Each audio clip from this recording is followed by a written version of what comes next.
Andrew, the floor is yours. Great, thank you, Steve. And actually, before I start, I'm going to turn it over to Victoria Herman to introduce us, and then we'll get going. Great. So, thank you. Good afternoon, and welcome to our event, Arctic Strategy, 1 year into the U.S. Arctic Council chairmanship. I'm Victoria Herman, the Managing Director of the Arctic Institute, and we would like to thank Andrew and the American Security Project for partnering with us and hosting this event today. The Arctic Institute is a global network of researchers. We have field-based researchers across North America and Eurasia in the Arctic working on many dimensions of Arctic security. So we look at climate and environmental security and its intersections with civic security, cultural security, and the more traditional security issues that we'll be discussing today. And because we look at security issues and because our name is the Arctic Institute, oftentimes we get inquiries about the new Cold War in the Arctic. So I counted just before this, and over the past 12 months, we have had 23 inquiries to discuss something related to the new Cold War. So that was really the impetus of this event, was to dig deeper than those media headlines to discuss the challenges and opportunities of circumpolar security happening today from a few different perspectives, and really delve into the nuanced situations that we see across North America and Eurasia and the High North.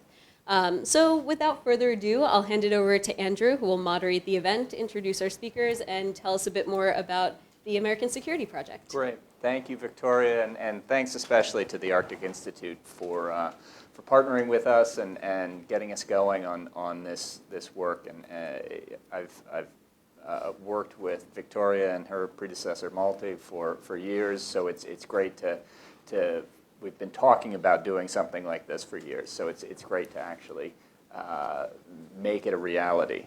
The American Security Project, I see a lot of familiar faces in the crowd, but some new faces as well. So if you haven't been here to our events in the past, some background about ASP. We were founded about a decade ago by then Senators Kerry and Hagel and former Senators Hart and Rudman, in order to promote a better dialogue on national security, really a nonpartisan dialogue on national security, to think about what are the threats and opportunities that our country faces over the long term, and to kind of get out of the day-to-day trench warfare on Capitol Hill. We take a range of issues, everything from nuclear nonproliferation to counterterrorism and asymmetric operations, to things like American competitiveness, and I'm the fellow for energy security and climate change. We take all of these issues, though, through the national security lens.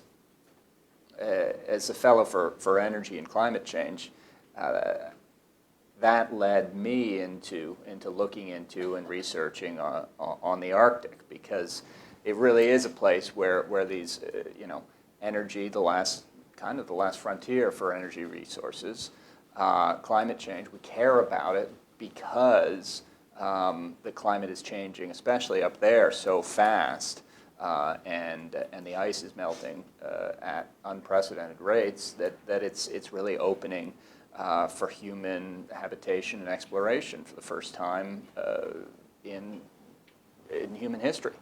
And then on security, we have to think about this from a security perspective, because certainly the U.S. Navy is, our allied navies, allied militaries are, and the Russian military is, thinking about it from a security perspective. So we have to look at it, and as Victoria said, we also have to avoid this idea of a new Cold War. Let's actually look at what the facts are and think about both what the threats and the opportunities are. So that's what we're going to try and do today.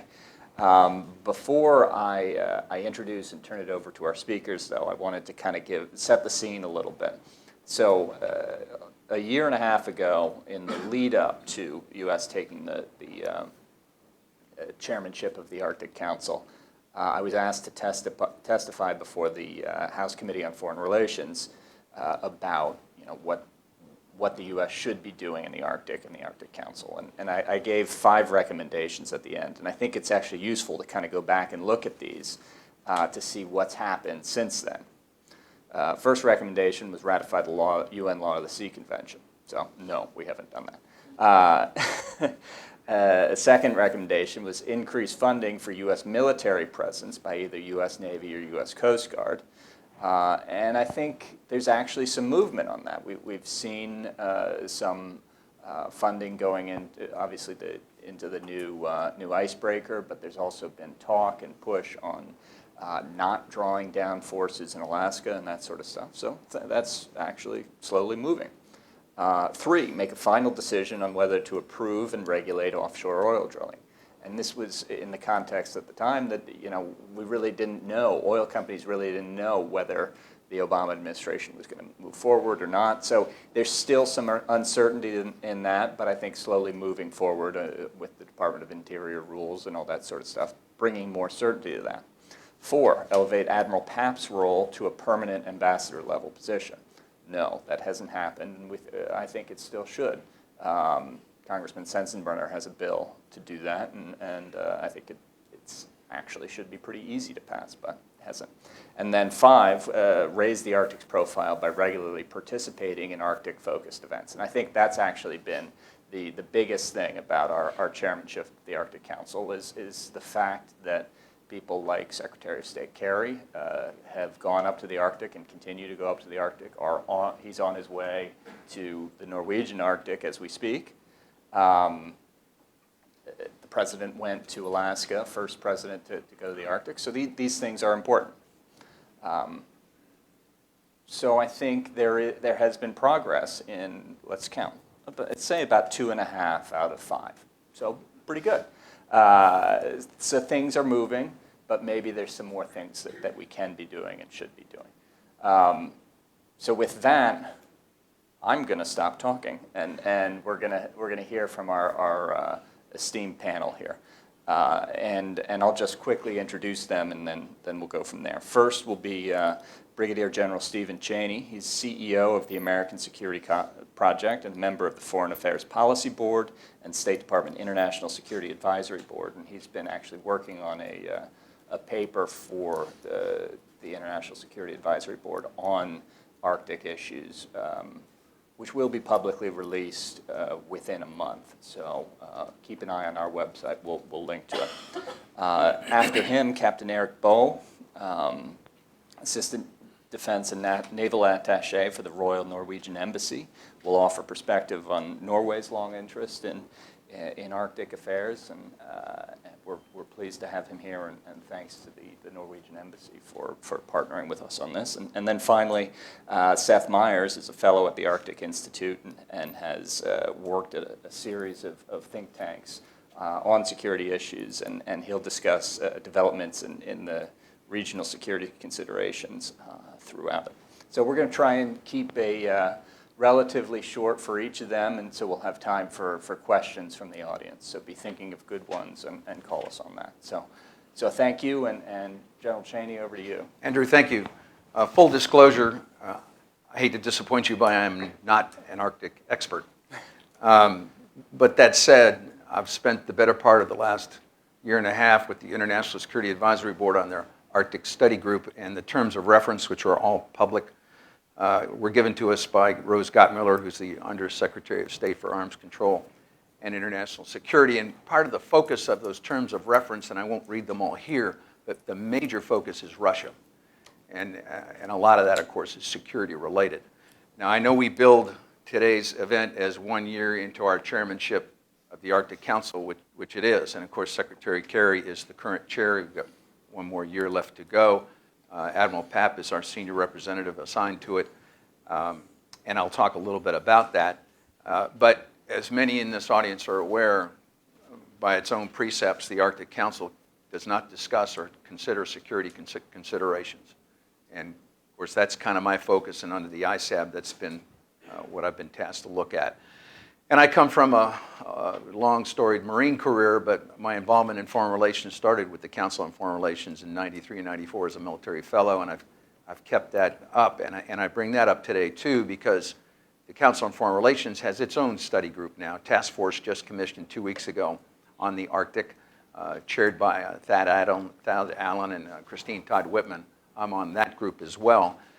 And we've heard from all the normal players, and not the least of which are Admiral Papp and Mark Brzezinski. Now, on June 9th, they held an event at the CFR with those two and Senator Murkowski. If you've not seen it, you can Google it. It's on YouTube. It was a public event. So I'm not going to regurgitate everything they said at that particular event. Mark and the Admiral detailed quite a bit exactly what they've done, and of course what Mark does. He's the executive director, if you will, of all the Arctic entities in the government. And that's a good thing, and he's done a lot of really positive things, I think, in raising the profile of the Arctic in our own government and in the United States and in the world. And they've done good work. Can they do more? Can they do better? Perhaps. Even Secretary Kerry himself has said he thinks they can do a lot more. And he's working on that. And of course, he is very, very active. He's been up to the Arctic many, many times. And of course, he's going up there today as we speak.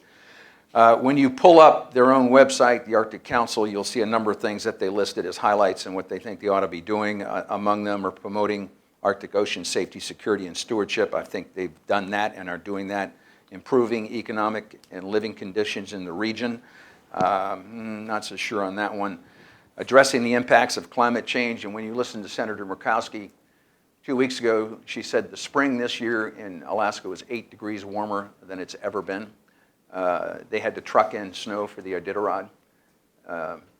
Their climate change is having a dramatic impact in the world, of course, but certainly in the Arctic. And I used to say Bangladesh was the poster child for climate change and sea level rise, but I think it's the Arctic now. And you see that constantly. Then lastly, it was Arctic awareness, and they were supposed to, the Arctic Council, raise awareness of the Arctic and its role in global ocean and climate systems, and I think they're doing that, and they're doing that well. So part of our focus here at ASP is to highlight these issues, and especially when we know there's an administration change coming, keep this issue forefront and keep it in the minds of those on Capitol Hill and the legislators to recognize that it's an important issue. It's going to affect everybody sitting in this room. As somebody once said, our refrigerators are the Arctic and Antarctic, and they're melting, and it's going to change our entire environment. And indeed it will. That said, I spent Monday night with 9 chiefs of staff of the Senate, and we talked Arctic issues. It was a split group, both Republican and Democrat, but all had a very big interest. Of course, Senator Sullivan's chief of staff was in there from Alaska. They have a great concern. Let me talk for a second or two about the security situation. And Victoria, when you said the new Cold War in the Arctic, geez, I really don't like that term. Because a lot of people think that there's this humongous land grab, and the Russians planted a flag under the North Pole, and they're stealing territories, and everybody's drilling like crazy, and that's far, far from the truth. It's one of the better regulated areas in the world. It's one of the ones that's most cooperation in the world. As Andrew mentioned, a lot of the seabed is governed by UNCLOS, the UN Convention on Law of the Sea, which our Congress will not pass this year, according to Senator Murkowski, and who knows in the upcoming years. But because we're not a signatory to it, perhaps the only non-signatory, we don't have a place at the table. The Russians have put in land requests to extend their economic exclusion zone several times. I think they're up to number 3 now, most recent being last August. All legal. All their requests are done under the auspices of UNCLOS. Denmark has done the same thing. But we have no say in the matter.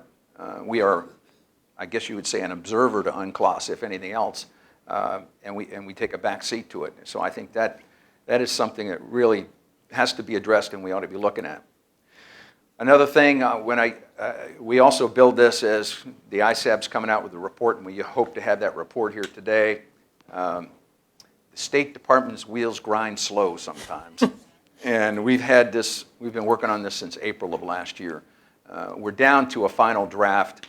I cannot publicly tell you what the recommendations are going to be, but I can tell you some of the ones that I'm going to recommend, and I would highly expect they'll be in there. I think July 12th we'll have it completed, and we'll have it out to the press here probably July 15th or so. Many recommendations in there. Sherry Goodman's on it with me. Lester Lyles chairs my particular group. Top of the list, of course, was UNCLOS, recommending that we be a signatory to UNCLOS. And then we get into the icebreaker issue, which I'm sure most of you in here are interested in. And there's been a big success on the icebreaker side of the House this last week. Senate Appropriations is going to appropriate $1 billion for a new Coast Guard icebreaker, which is a good thing. The bad thing is it's 10 years away. And we really have one, count them, one heavy icebreaker right now that's functional. The Russians have, give or take, 40 icebreakers. About half of those are medium to heavy. They're building new ones, several a year now. But it's not really fair to compare them to us because they're 50% plus of the Arctic coastline. We're what, 10% maybe, if that? So we're not really in the same ballpark. And I also hate to say, people will say, well, we've got to have a quid pro quo here. If they're building more, we need to build more. The reason we need to build more is because we are so ill prepared for disaster response and rescue in the Arctic. When this Celebrity, what's the ship? The Crystal Cruise. Crystal Celebrity goes through the Northwest Passage in August. If they have an accident, there's really nothing we can do. There is nothing we can do. If they hit an iceberg or hit an uncharted pinnacle underneath and go down, we can't respond. I mean, we can't get there. We don't have the forces. We can't do anything about it. And my point to that is, as the Northern Sea Route and Northwest Passage now becomes more passable because of climate change and melting, you're going to see more shipborne traffic. And we are not prepared to respond to any kind of catastrophe up there. And of course, that includes any kind of oil catastrophe or any other natural disaster that happens up there. And I know that senators from Alaska feel deeply about this. One is not enough. Even building one new icebreaker is not enough. We probably need 3 or 4. In some cases, they say 6. In an interesting conversation I had with the Vice Commandant of the Coast Guard 3 weeks ago, I suppose, Vice Admiral Michel, we talked about the icebreaker issue, and he said something to me that really struck home, and I asked him if I could quote him, and he said, sure. Because the Arctic is melting, we have a greater requirement for icebreakers in the north. And you kind of go, well, why would we need that? There's more water. There's more icebergs. As it melts, they're going to be more free floating, and they're going to be more up there, and you need more ability to clear them away or to have search and rescue, which I kind of thought was another very, very interesting point. And lastly, I'll close on the security side of the house. When you talk security to the Arctic Council, well, you don't talk to security to the Arctic Council. They wave at you and go, we are a scientific-based research organization here, and we are precepted from not discussing the security issues that are involved here.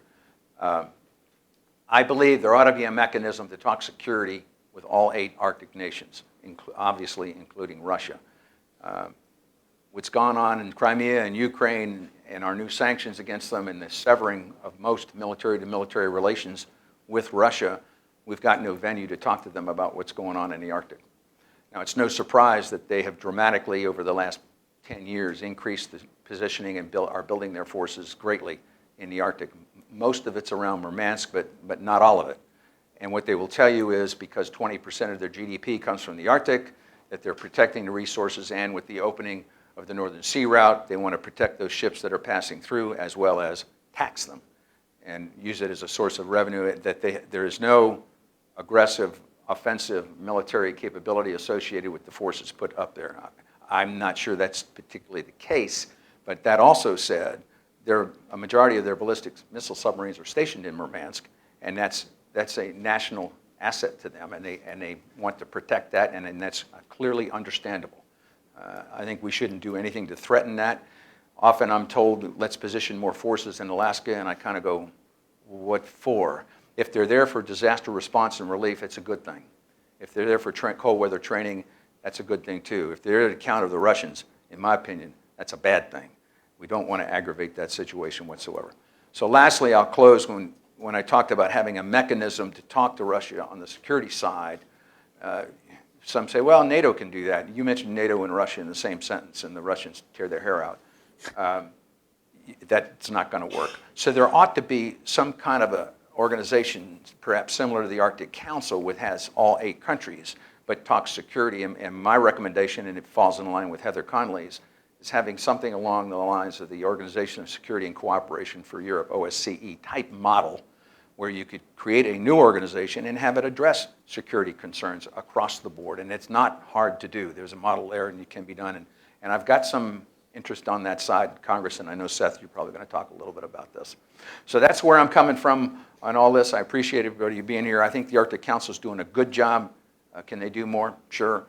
We need to keep this issue highlighted. We need to keep it forefront, especially through November, December this year and into the next administration. With that, I'll turn it over to the good captain. Captain Bøe, over to you. Thank you. First of all, I'm not an expert on the Arctic, but I've been there many, many times, both on the surface and subsurface, so it is a unique area. But for the next minutes, I will focus on the Arctic, but also our portion of the Arctic. And talking about the Arctic, we always have to talk about Russia, so I always do that. But the uniqueness about the Norwegian Arctic is that most of it is free of ice. And the infrastructure and the mainland of Norway and the island of Svalbard is highly developed. We have about 500,000 people living up there, which is 10% of the population of Norway. And I'm making a point out of this because if compared to the global Arctic, the Norwegian Arctic is in many ways different, though many of the concerns and the challenges are the same. Remember, our Arctic starts with a latitude of 66 degrees roughly, and over here, the Arctic starts further south. As expressed by the Norwegian Minister of Foreign Affairs, the Arctic is Norway's priority with regards to foreign policy. It is in everyone's interest that Arctic remains a peaceful and stable region, and that everyone complies, again, with the law of the seas and the established management regimes. International cooperation in the north, not least with Russia, has produced good results in areas such as maritime safety, joint fisheries management, and people-to-people cooperation. According to the Ministry of Foreign Affairs, the Arctic represents a global cooling system and it holds back 7 meters of sea level rise in its ice caps. And with temperatures in the Arctic currently rising twice as fast as the global average, the ice and snow is melting at a record pace. And 2016 seems to be another record year. So let us be clear, the melting of the Arctic is a threat to far more than traditional livelihoods and polar bears. Arctic warming is amplifying and accelerating global warming, which is causing unprecedented damage to our planet. Hence, a strong call for the world to take action. So climate change is no longer something only our children and grandchildren will experience. It is actually happening now, here and now. It is already having wide-reaching implications for top priority foreign policy areas such as trade, mass migration, humanitarian assistance, conflict prevention, and security. So due to its scale, speed, and unpredictability, climate change is rightly described as the ultimate threat multiplier. And we must deal with it for what it is, a major global security threat.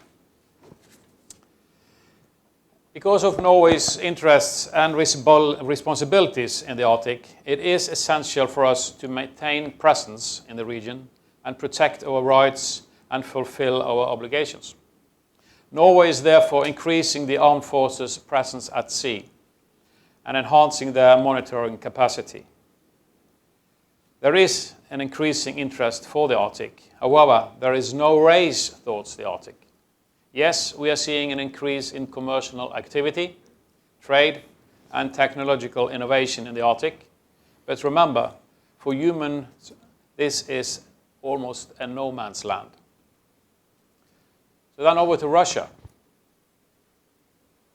Is Russia unpredictable?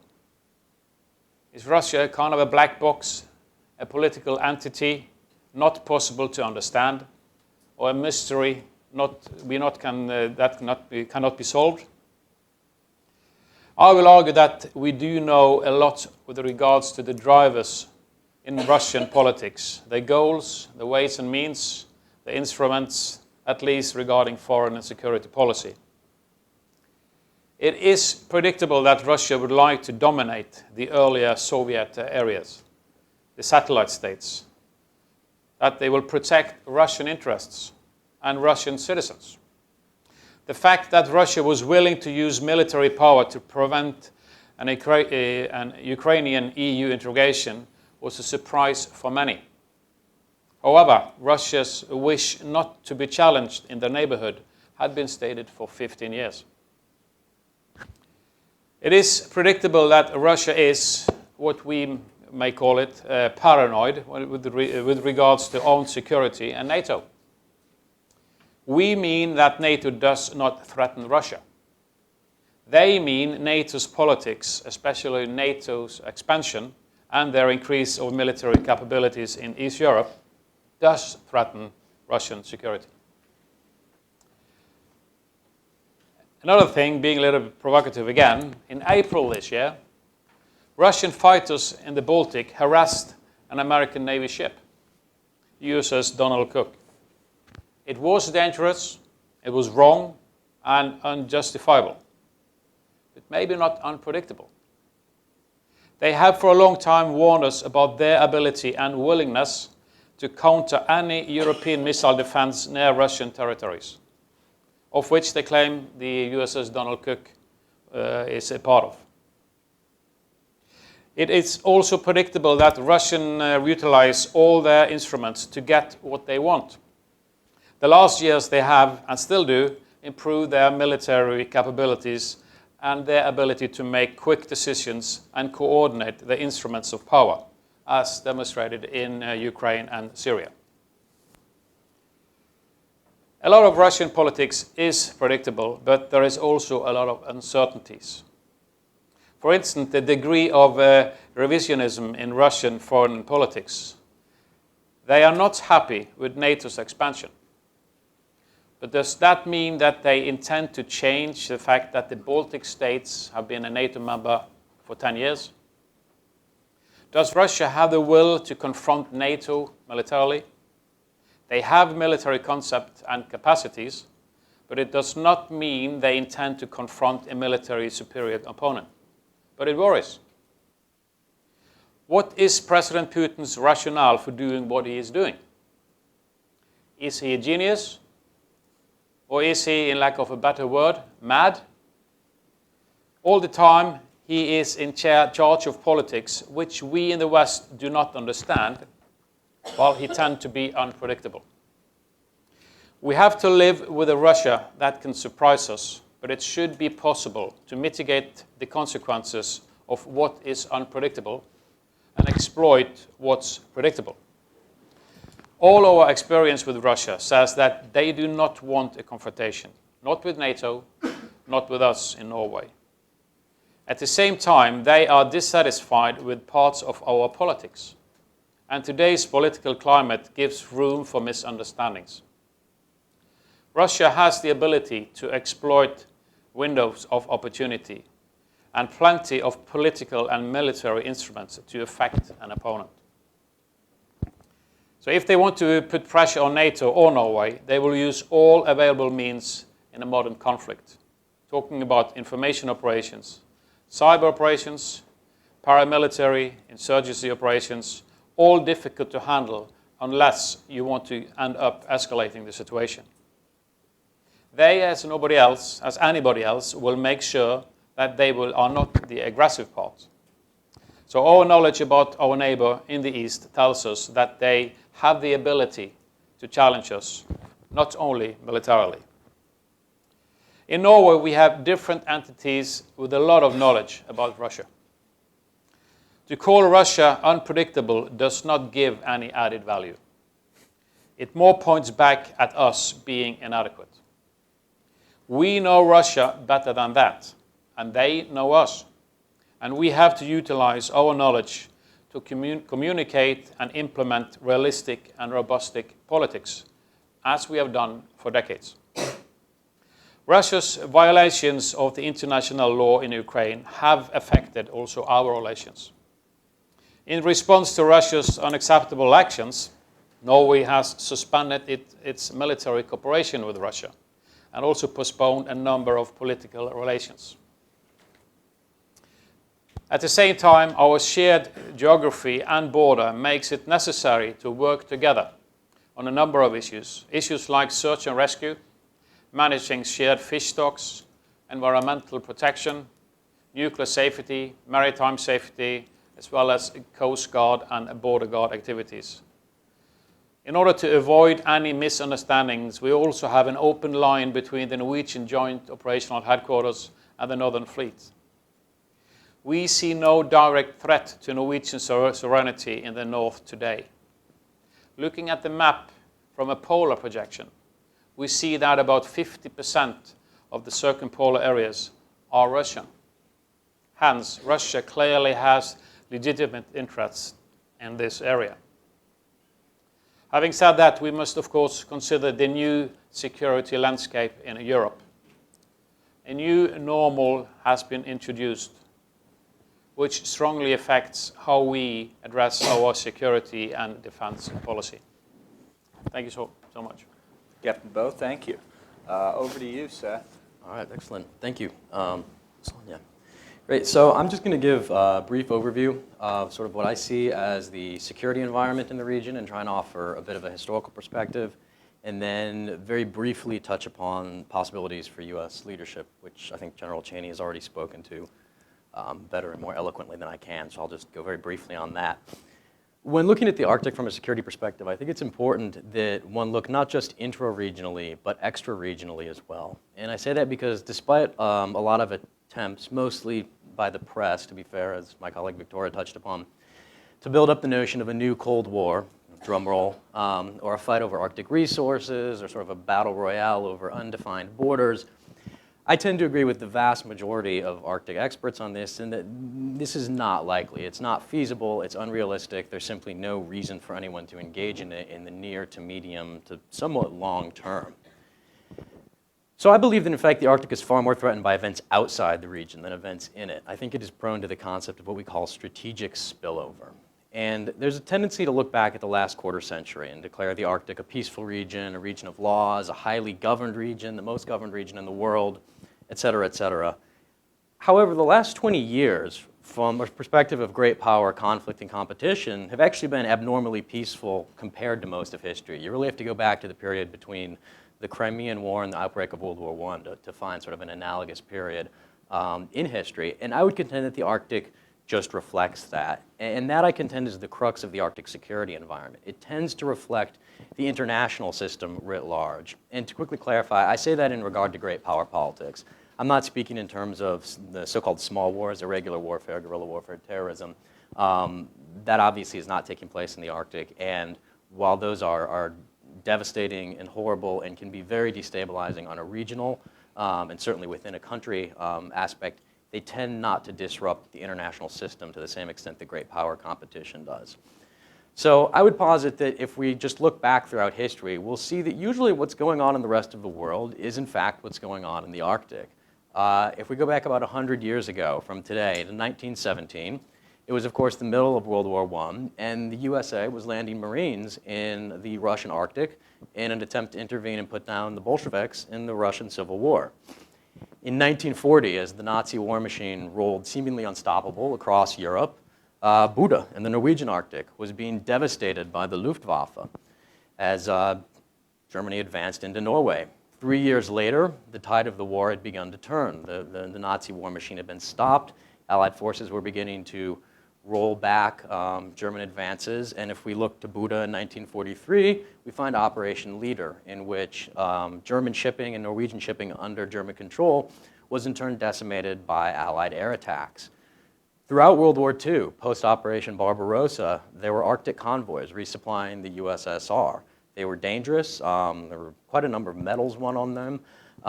It was horrible, but that was the best way to resupply the USSR, and the Arctic was not immune to what was going on in the rest of the world. In the Cold War, as with the rest of the world, NATO-Soviet relations were not actively fighting each other, but US and Soviet subs were playing cat and mouse under the polar ice, feeling each other out, finding potential launch points for ICBMs. NATO was running U-2 missions, again out of Bøe Air Base. The famous U-2 that was shot down was actually launched from Bøe. The distant early warning line was built across the Canadian Arctic. So again, you see a reflection of what was happening in the international system happening in the Arctic. And some academics would actually cite, if you're looking for the beginning of sort of the current era of Arctic relations, this era of cooperation and stability and peace, a number of academics point to a specific moment in which Gorbachev gave a speech in Murmansk in 1987. In other words, as perestroika was taking hold, so too was reform and change coming to the Arctic.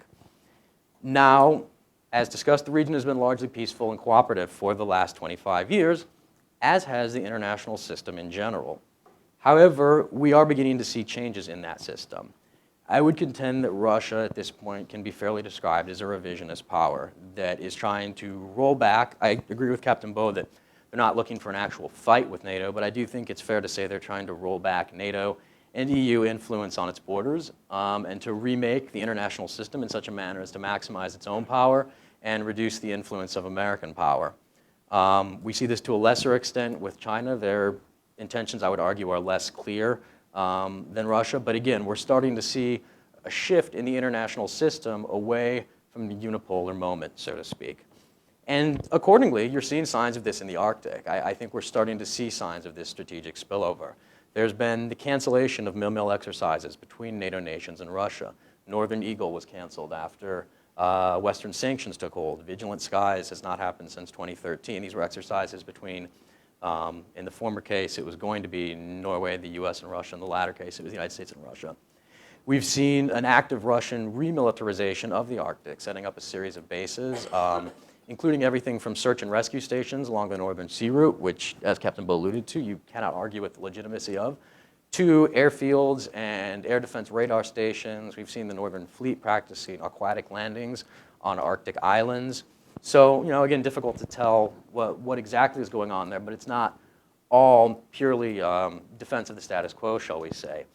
There's been a significant increase in the number of NATO intercepts of Russian aircraft in the region. Captain Bøe touched upon the most recent example of Russian air forces harassing a ship in the Baltic.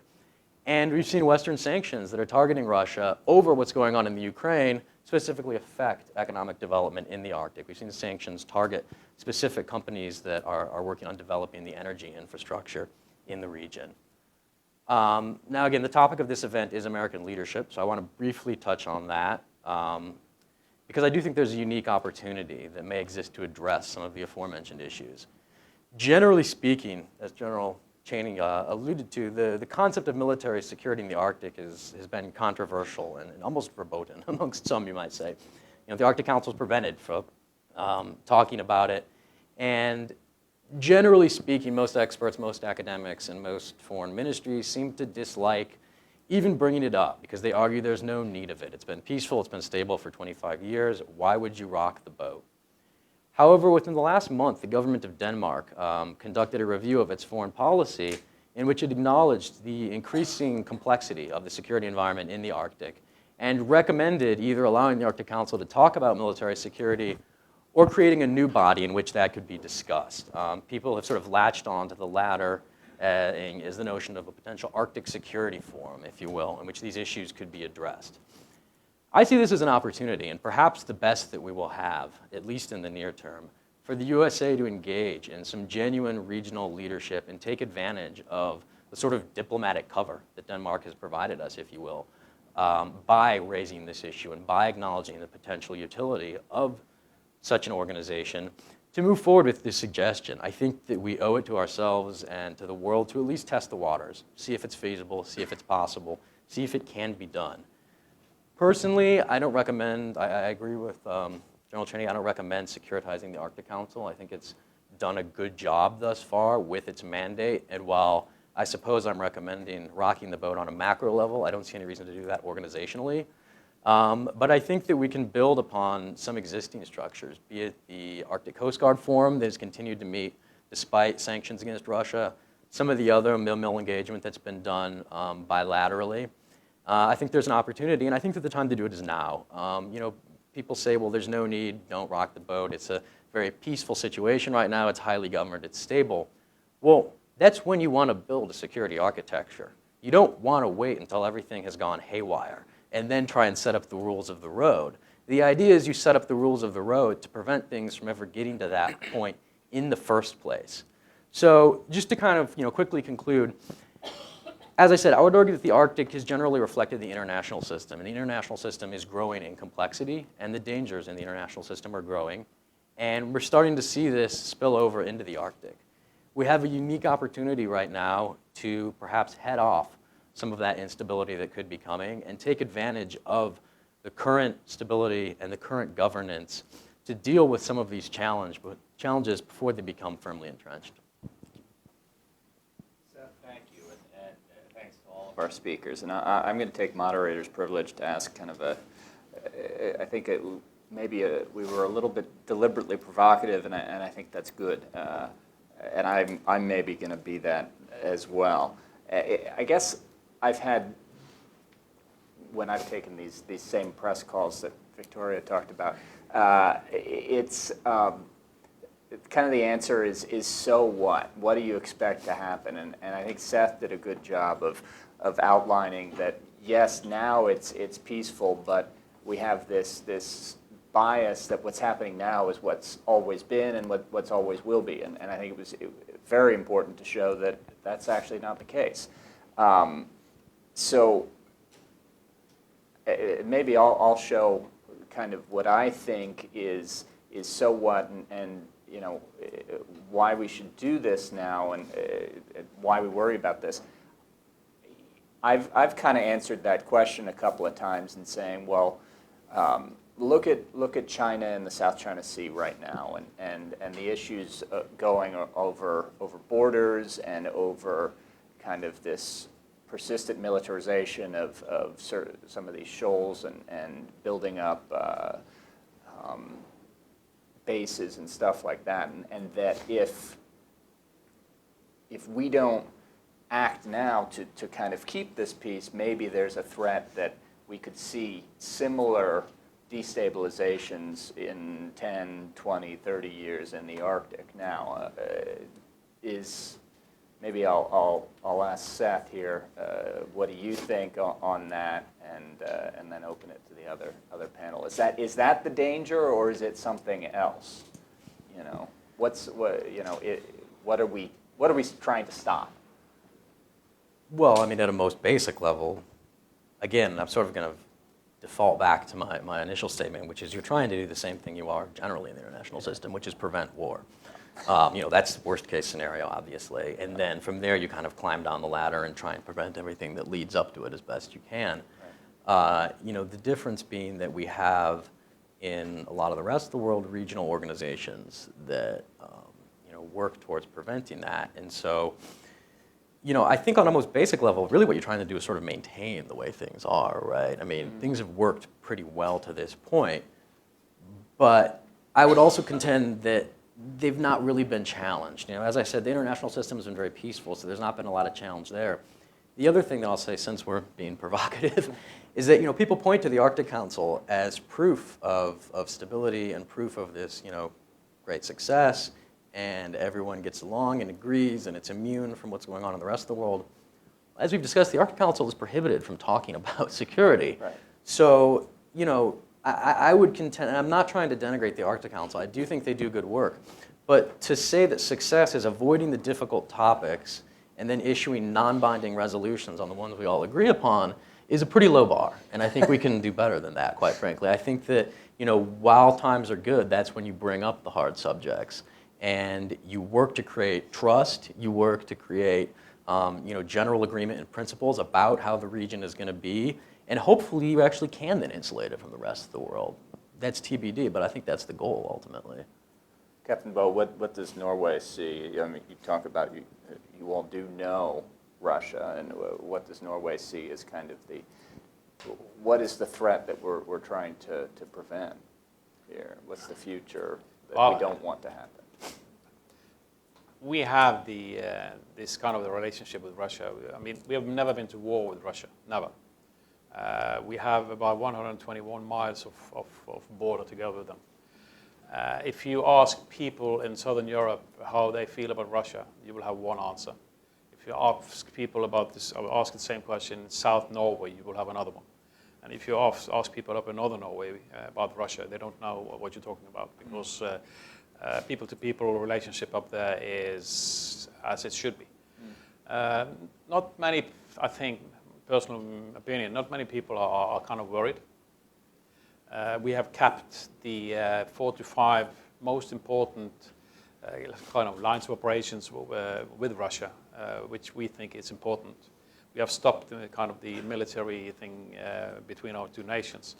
But everything that has to do with search and rescue and maritime security in general and Coast Guard and border control, everything is as it was last year or 2 or 3 years ago. So I think what we would like to do in the future and see happens is that we should continue to communicate. And I think that's probably one of the most important things, that we talk together. Because if you stop doing that, kind of that's probably the most dangerous thing. Yeah. Great. Andrew, the hair on the back of my neck goes up a little bit when you start to compare what China's doing in the South China Sea to what the Russians are doing in the Arctic. And the insinuation sometimes that there's this massive, or there's a land grab and people are rushing, we're going to take out territory. Not so in the Arctic. Right. They've put in an UNCLOS request to extend the economic exclusion zone.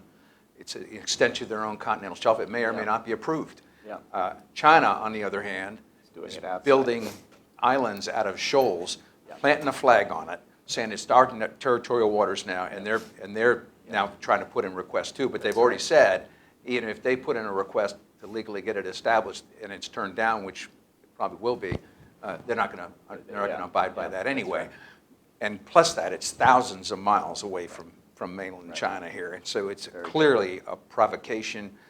It threatens many of the countries in the South China Sea. And then you get into the freedom of navigation side of the house, which we've exercised those rights in the South China Sea. I don't see us doing freedom of navigation in the Russian Arctic. Right. Just don't see it. Right. Now that said, we have an argument with Canada. And we are still arguing with Canada over an UNCLOS request and who has rights over Bering Strait and territorial waters. And one of our recommendations, I think, is going to come out of the ISAB is, wouldn't you think our closest neighbor, we'd be able to figure that one out? So it's interesting. I think we have more arguments on this side of the house with Canada than we do with Russia. Right. I agree. With that, I'll open it up to questions, and I'll give it to Caitlin first. Thank you very much, and thank you all for coming. First, I've put in the good word for UNCLOS. Yeah, Caitlin, you do great work. There's depending how the election comes up, it could end up as the first thing on the agenda. Because if Hillary Clinton wins and the Senate becomes favorable, she's been through it before. And Good to she's be a supporter. optimistic. So I don't know what the odds are, but I have my hopes. To me, one of the most important things in dealing with the Arctic, because it is too big for any country, as you said, even Russia, to manage on its own, is to make it easier to cooperate in areas of joint interest. Part of that is simply knowing what's going on, maritime domain awareness. And how do we share resources? It's a lot harder to put a satellite and keep it above the Arctic than it is to put it in the tropical regions. Communications, GPS, monitoring ship traffic on AIS.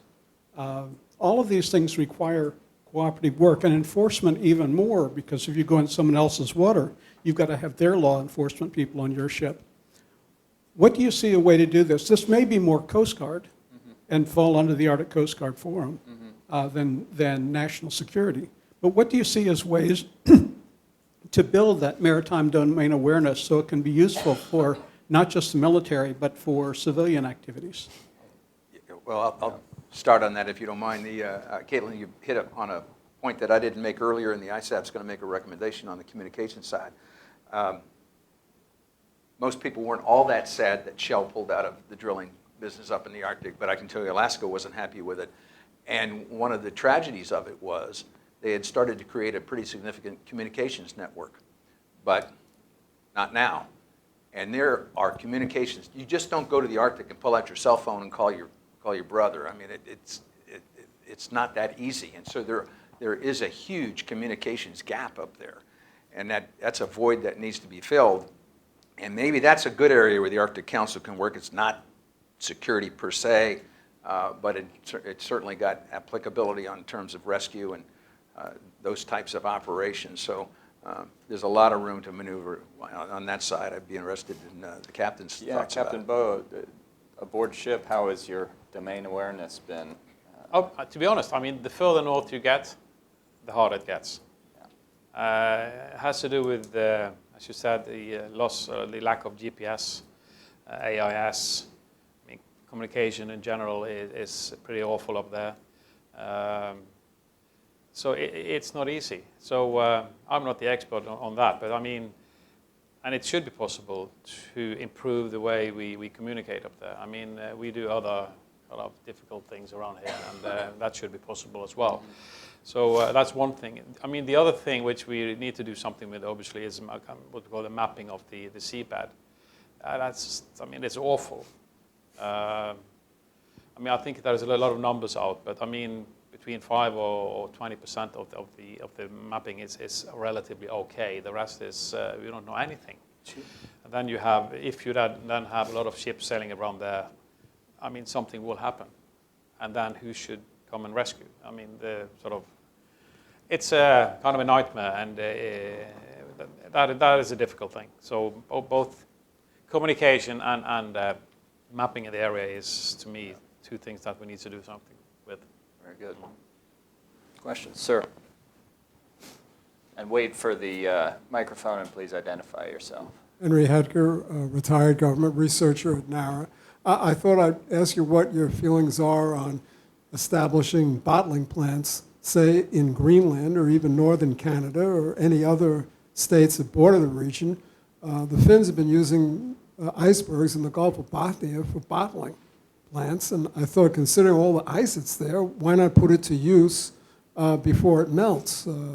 As is stated, a great deal of the ice is melting or will melt, so why let it just flow into the sea and turn into salt water when mankind can put it to some valuable use and provide a good portion of the world that has droughts or insufficient water supplies with water? Bottling plants, and I think too. I remember maybe it was one of the Emirates was talking about a plan to get icebergs and tow them all the way to desert regions as fresh water. Certainly, it's a huge freshwater source. Any comments on that? I'm all for it. All for it. I remember Churchill too had this idea for icebergs as floating aircraft carriers during the Battle of the Atlantic to use icebergs and put. He had a lot of ideas, some good, some not. But, so. Yeah, I mean, I would just say that this sort of reflects, I guess, maybe two things. One is that there are sort of many Arctics, if you will, as far as development and infrastructure. Putting a bottling plant in northern Norway would be a very straightforward task. Yeah. I was actually just in the Norwegian Arctic on a little island, and I was calling T-Mobile to get my data renewed because the amount of infrastructure there is I mean, it's completely developed. It's like flying to any other part of the country. You try and do that in Barrow, Alaska, and it's a lot different. Now, of course, there isn't floating ice in the Norwegian Arctic, so it wouldn't actually work. But the Finns can do it because their high north is more developed than the North American high north. But I do think you touch upon. There's a lot of, and this is not my area of expertise, but there's a lot of sort of innovative and interesting ideas for sort of a new economy in the Arctic. People are looking at it as a server storage too, for example, because it's cold outside, so it keeps your servers cool. So there's certainly opportunities there, I would think. Yeah, and renewable energy and stuff like that. $9 a gallon diesel to run your generators up there. So there's ways to make the economics work on renewables. I think I saw a question here. Yeah.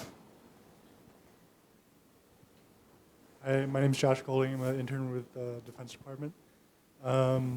This is a question for Captain Bøe. You said that Norway's never gone to war with Russia, but Sweden and Finland have. There seems to be a bit of a subtle drift, more so with Sweden, in terms of increased cooperation in political engagement with NATO. And Finland's an interesting case, but you see that somewhat too. How do you think how Russia will react to this, and how that might affect the somewhat fragile cooperation that exists between Norway and the rest of the region? I would say, first of all, that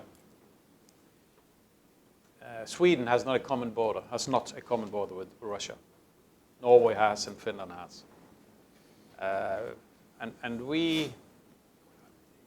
It's three countries, as we say, all being part of the Nordic countries. But we are, when it comes to, politics and the high north, we are, my personal opinion though, different.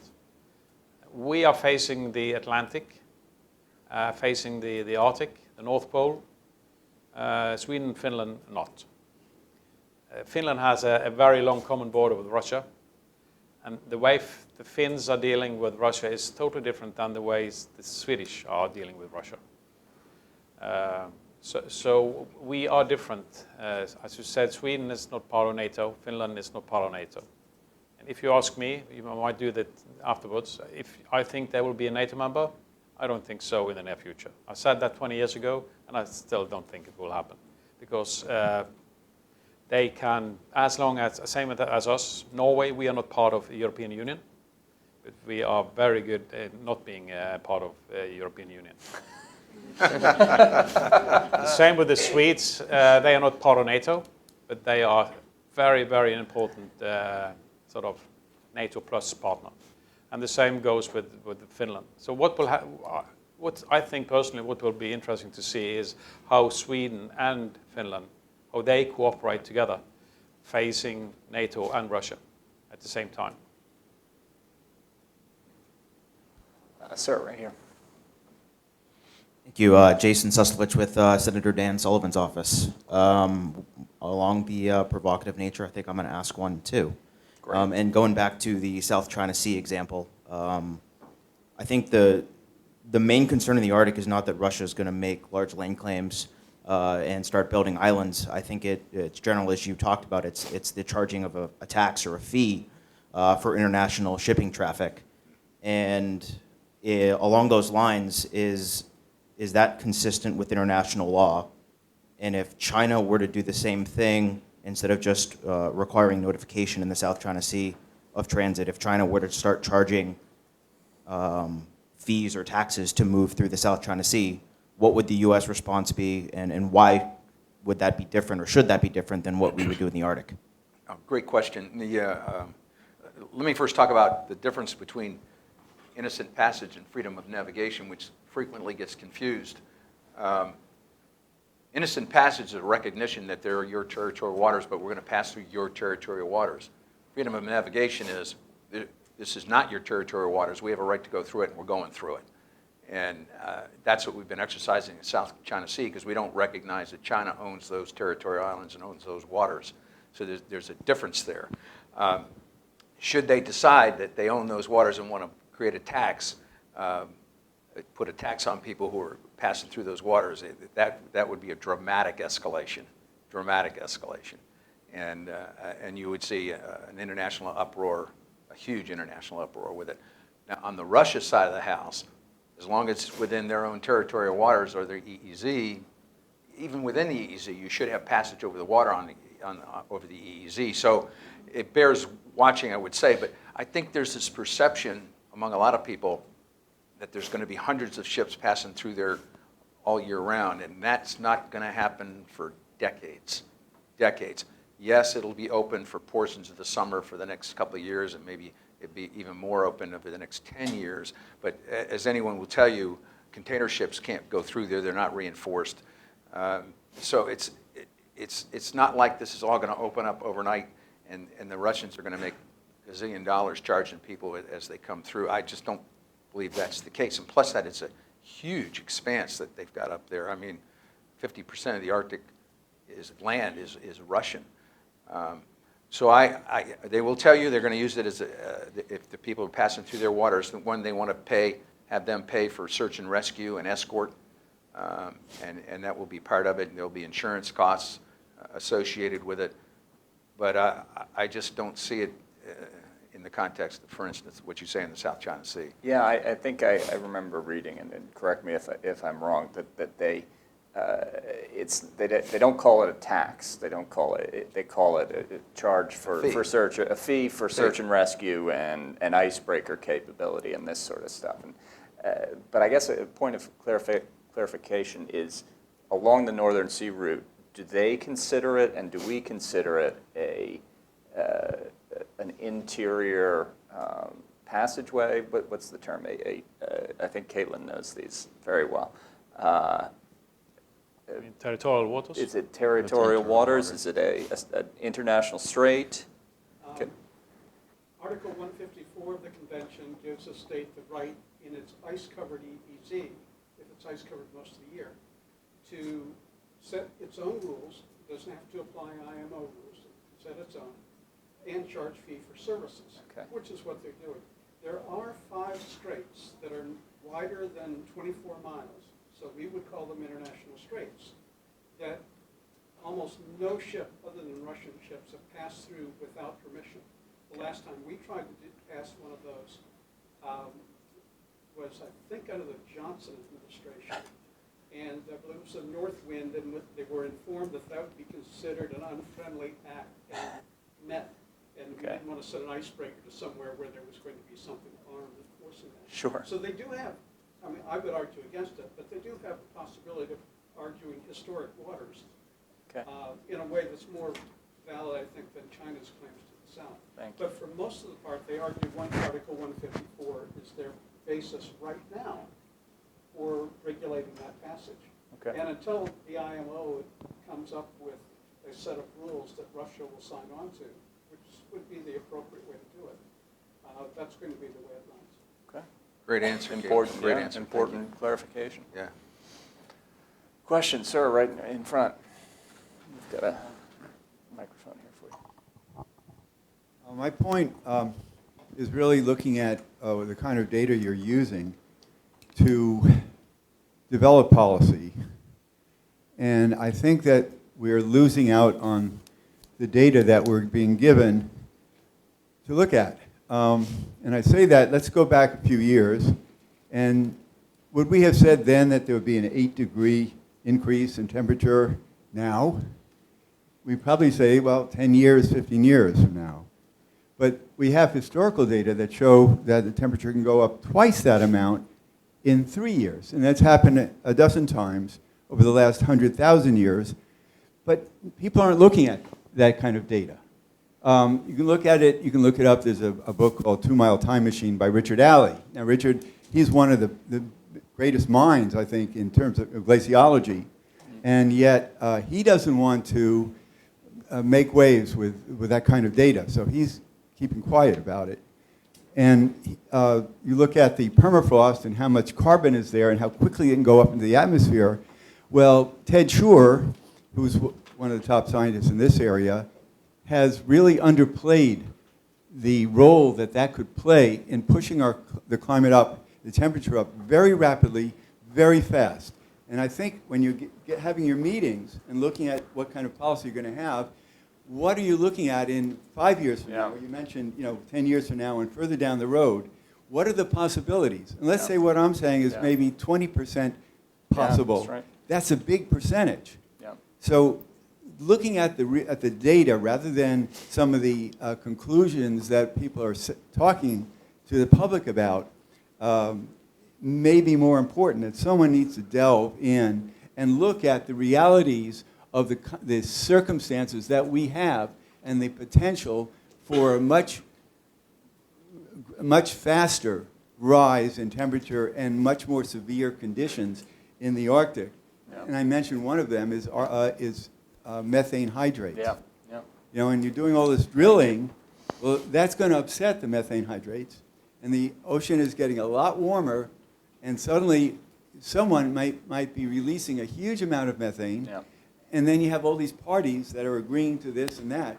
Well, then the fingers are going to start getting pointed at these No, it's a great point. It's a it's great a good point. There's these unknown feedback loops. There's these unknown things, and frankly, so much of why people are talking about the Arctic now was this unpredicted drop in sea ice back in 2007. It was these are natural processes that we don't fully understand, and and it's very difficult to predict the future.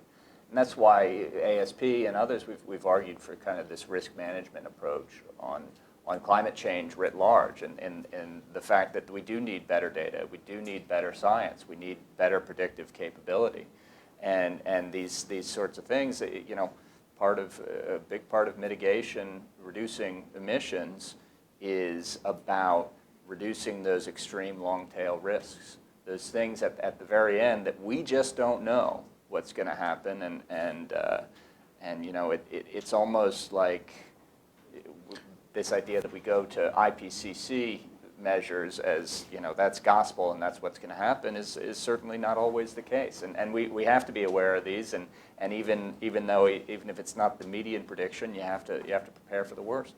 Yeah, but Andrew, what we do know Yeah. is last year was the hottest year on record. That's right. And the hottest year on record before that was the year before. Yeah. And the hottest decade we've ever had was the last 10 years. So to get to your point, the sad part is, and not to denigrate anybody on Capitol Hill, it's the not in my backyard syndrome. Hey, it's not affecting me, so who cares?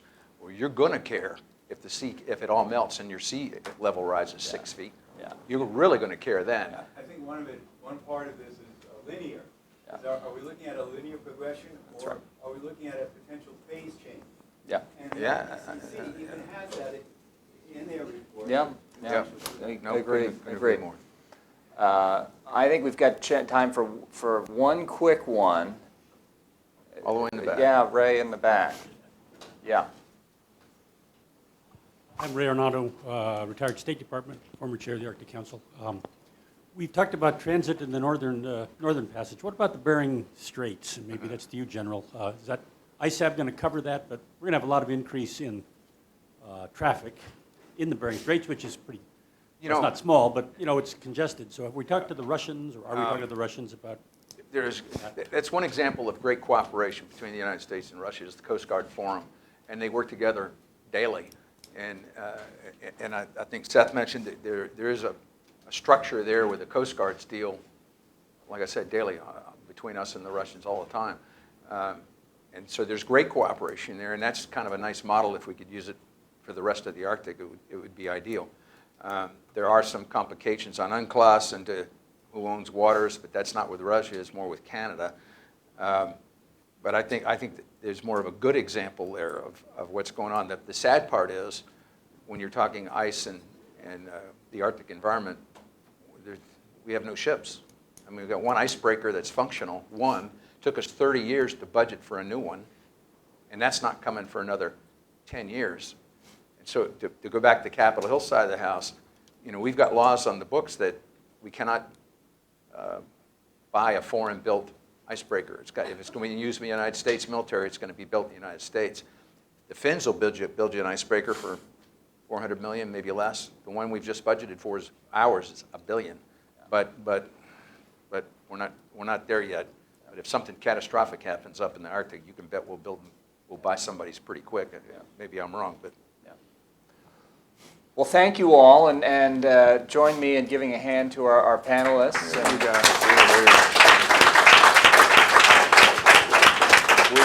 We intend to keep working on these issues, and look forward to your input from all of you. And this will all be up on our website within a day or two. So please keep an eye on that. Thank you.